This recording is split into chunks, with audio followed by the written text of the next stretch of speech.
গ্রামের এক পুরানো চিকন গলি, যেখানে সন্ধ্যার পর কেউ পা রাখে না।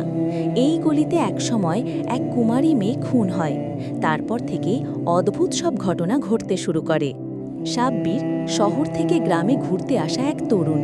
মামা সাব্বিরের মামা স্থানীয় মানুষ। রিনা গ্রামের মেয়ে, রহস্যময় বৃদ্ধ, গলির পাশে বসে থাকে, কথা কম বলে। সাব্বির শহর থেকে মামার গ্রামে বেড়াতে আসে।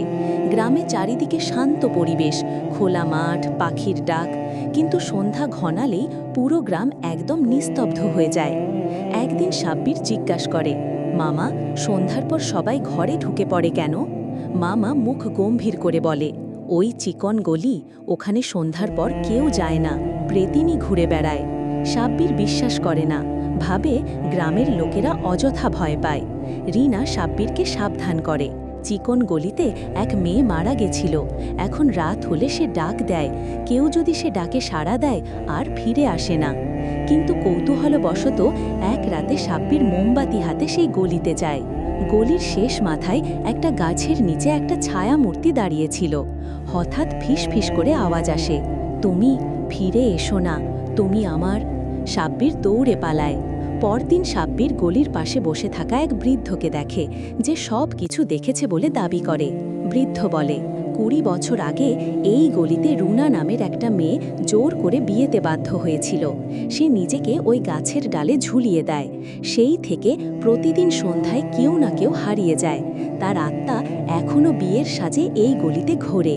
সাব্বির আতঙ্কিত হলেও মনস্থির করে, সে রুনার আত্মার মুক্তি দিতে চায়। সেই রাতে সাব্বির আবার গলিতে যায়।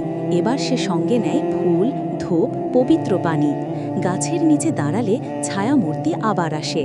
রুনার আত্মা এবার রাগান্বিত, বলে, তুমি আমায় বাঁচাতে পারোনি, সবাই আমায় ত্যাগ করেছে।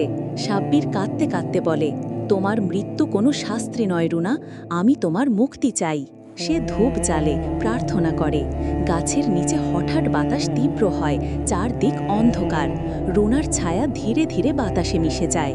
একটা শান্ত কণ্ঠ ভেসে আসে, ধন্যবাদ। 3 দিন পর সকালবেলা গ্রাম জেগে ওঠে। অনেক বছর পর সেই চিকন গলি দিয়ে হেঁটে যায় একজন বয়স্ক মহিলা। লোকজন অবাক, কেউ আর ভয় পাচ্ছে না। সাব্বির গ্রামের মানুষদের জানায়, রুনার আত্মা শান্তি পেয়েছে।